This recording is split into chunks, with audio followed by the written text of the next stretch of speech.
who she thinks she is, but I do think it might be someone with real power, and it shouldn't be. She wanted her own Hail to the Chief song, and it happened. It's called Fanfare for the First Lady. It's a terrible song. Listen to a little bit of this.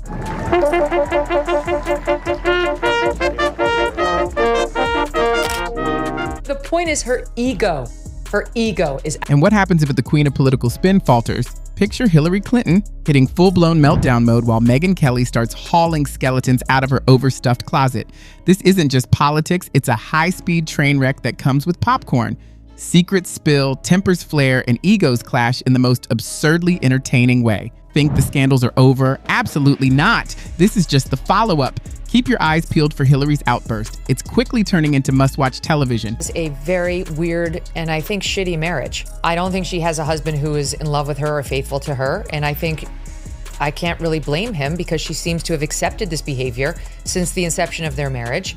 And so past this prologue, you're gonna get what you tolerate. You know, what you permit, you promote. She spent all of her daughter's upbringing away, at work, at the law firm, in the White House, running for office, and Chelsea Clinton is not a nice person.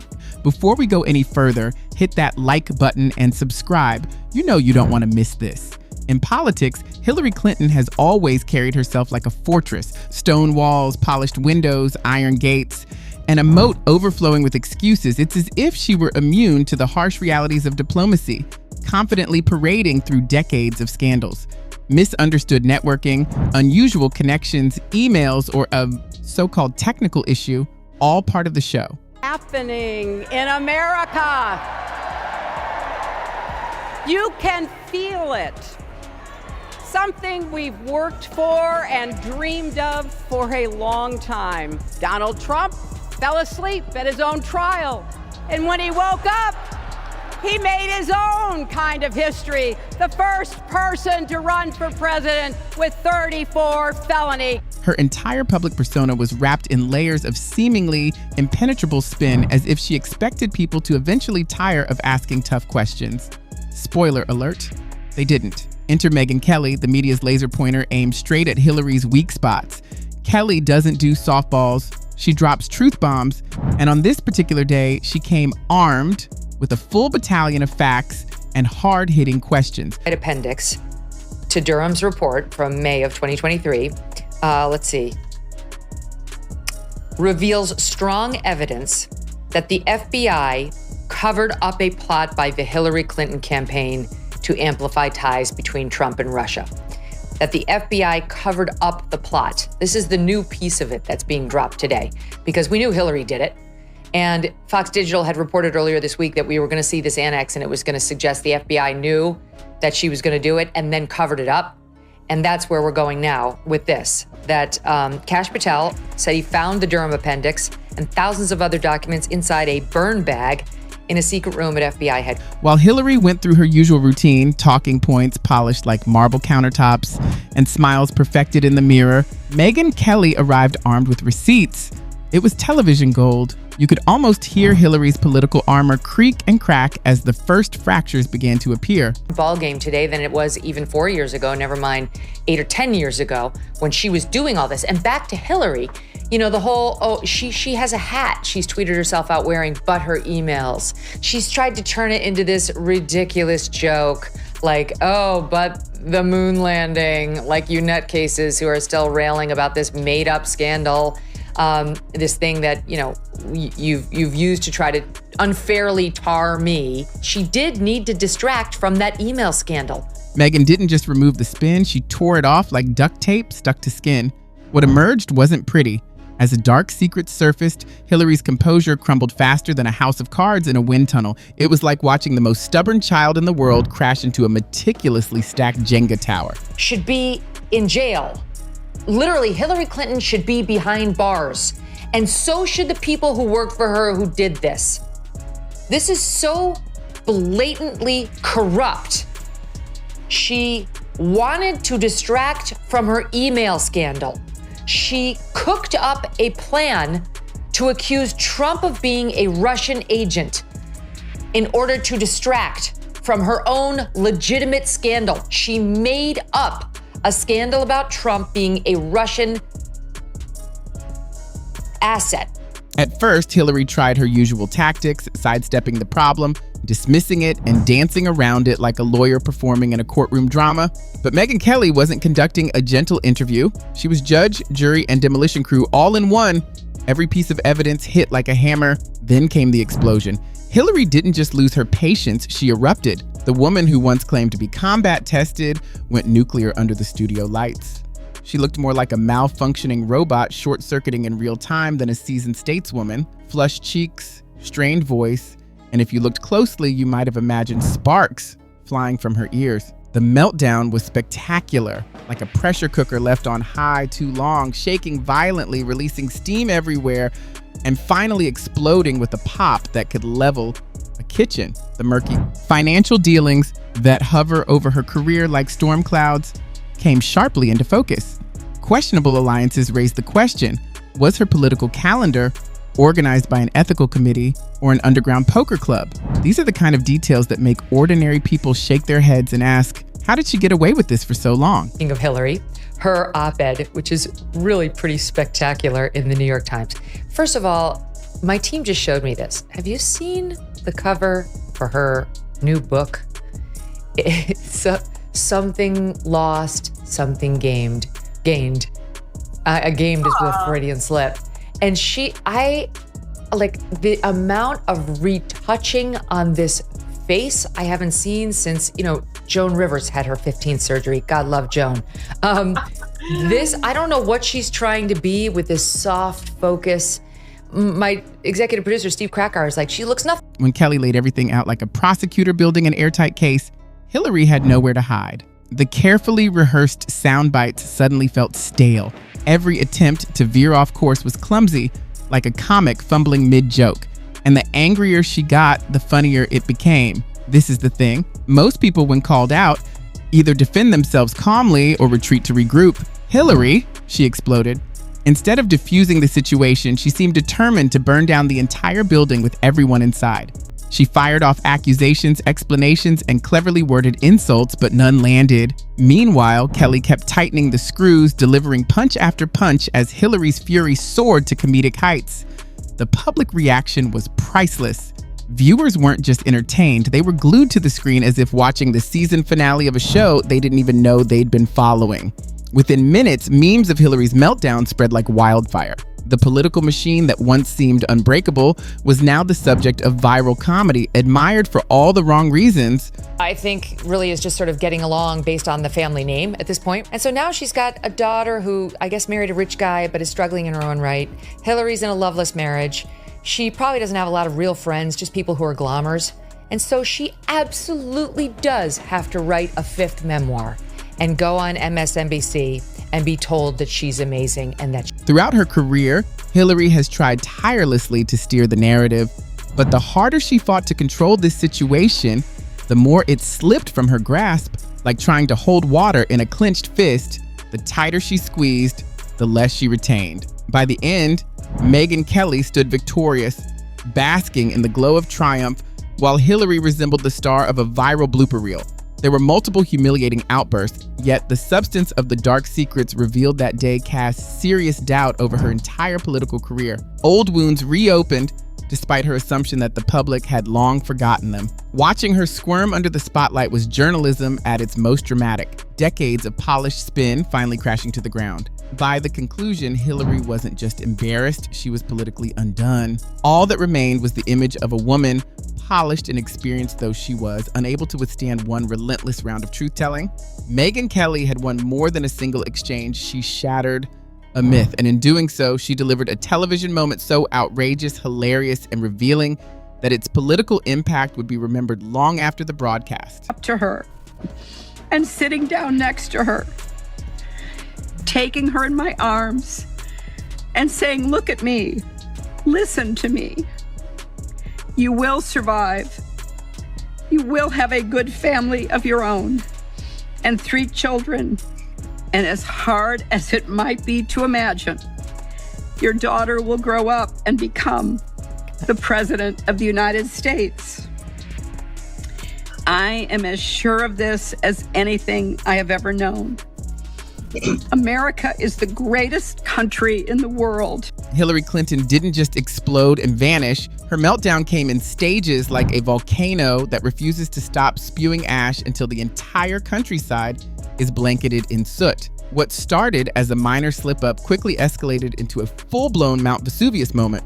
Like a seasoned tour guide, Megyn Kelly stood there smiling and pointing out each plume of smoke. The first round of revelations targeted Hillary's infamous backroom dealings, connections that have trailed her name since the 1990s. Kelly meticulously outlined the financial paths, alliances, and long-ignored whispers that seemed to always favor her inner circle. Suddenly, Hillary's grand narrative looked less like a coherent story and more like the chaotic flowchart of a child. Hillary's response? She tried the famous half smile that says, "I'm not bothered," though it did little to conceal the cracks forming beneath the surface. Okay, I raised Chelsea Clinton because her mother, Hillary, for some reason, thought it would be moving, a good idea, a good PR move, for her to, on camera, read the acceptance speech she was going to give in 2016, the night she never was able to let down the balloons and the fireworks. And it's part of a masterclass, I guess, educational video on the topic of resilience. And here's a little. This time, Hillary seemed more like someone trying to hold back a sneeze at a funeral. For a fleeting moment, her eyes darted and her shoulders stiffened, the realization hitting that her usual deflection routine wouldn't work here. Neither the audience nor Megyn were buying it. In response, Hillary escalated. She raised her voice, gestured with her finger, and even claimed her critics were focused, a classic political maneuver. It was the equivalent of yelling, "Why are you all still talking about this, Baham?" While standing in the middle of a 5-alarm fire she started. With every outburst, she appeared more rattled, and with every calm, collected Megyn response, the contrast grew sharper. That's what made this clash so mesmerizing. Megyn Kelly didn't need theatrics. She simply brought Hillary's political history into the conversation, shifting the focus. She highlighted how, after decades of portraying herself as an unflinching champion of the people, Hillary had nonetheless amassed a following of critics who accused her of trampling anyone who got in her way. Suddenly, the discussion turned to insiders, aid scandals, and allies who had become adversaries. Is it over? Is she done? I'm so uncomfortable. I don't know about you, but that speech makes me, I relive that same night that Trump got elected, man. It makes me feel so good when I hear that.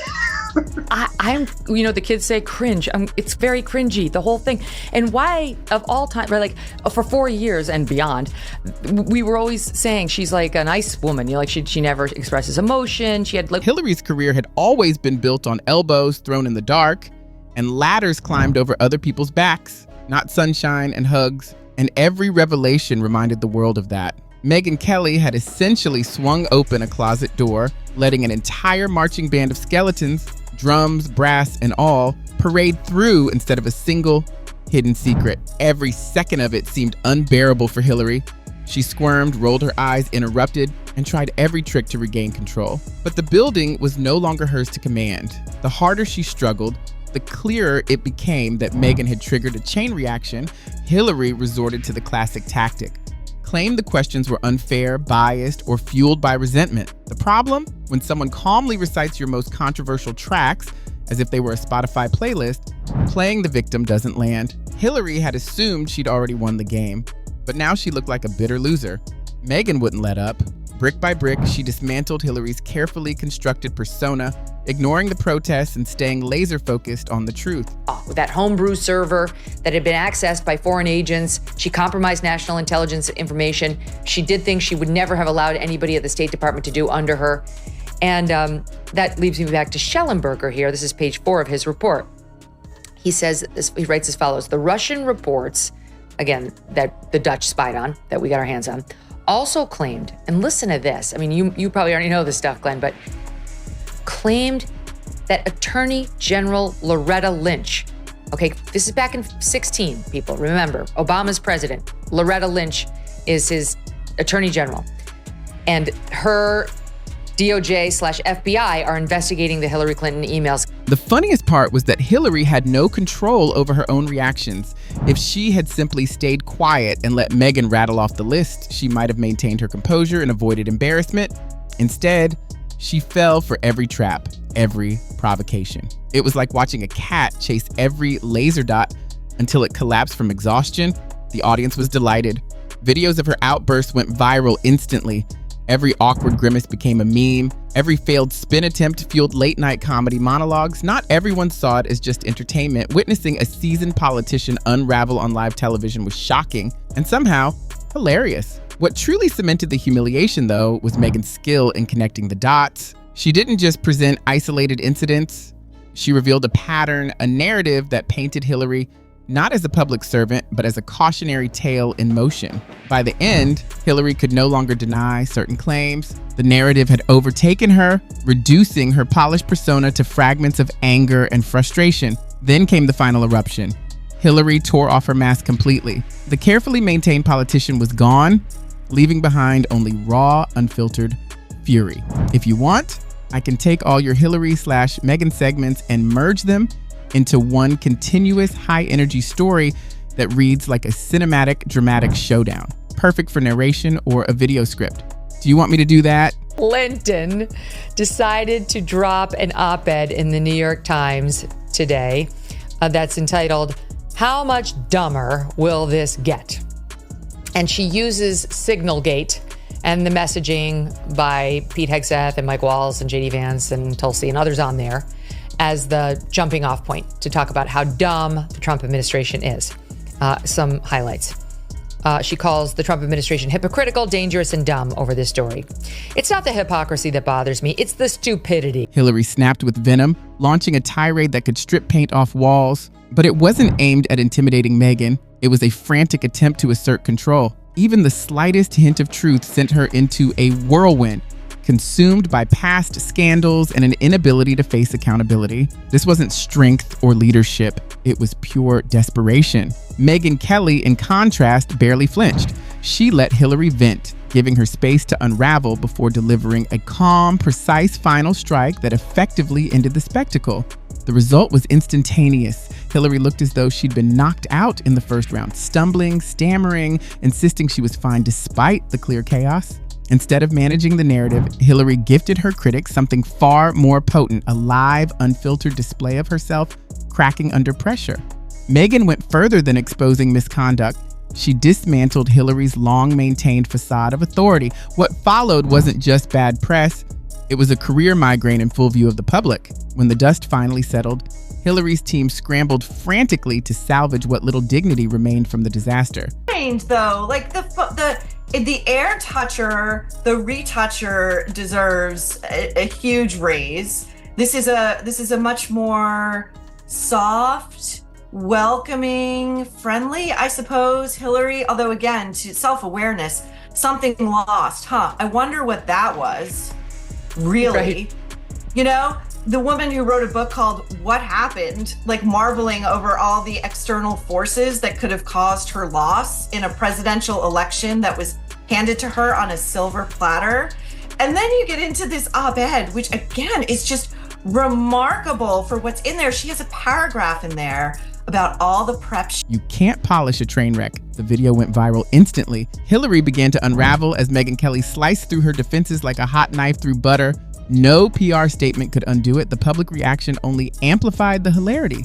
For years, Hillary had been seen as a political chess master, an unstoppable force, always 5 moves ahead. Yet there she was on live television, flailing like a child trying to explain why the dog ate their homework. Memes depicted her as a human volcano, while late-night comedians sharpened their craft, turning the meltdown into a digital roast that would be remembered for years. The genius of Kelly's approach wasn't in shouting Hillary down. It was letting Hillary take responsibility for her own implosion. This collapse was more than one bad night. Every rumor, every scandal, every questionable decision resurfaced, a reminder of why she could never fully escape her past troubles. And it wasn't just Megyn exposing her. History itself refused to stay buried. The spectacle was brutal, hilarious, and unforgettable. They banked on the intel agencies working with her to perpetuate this lie, and it appears they were only too happy to assist.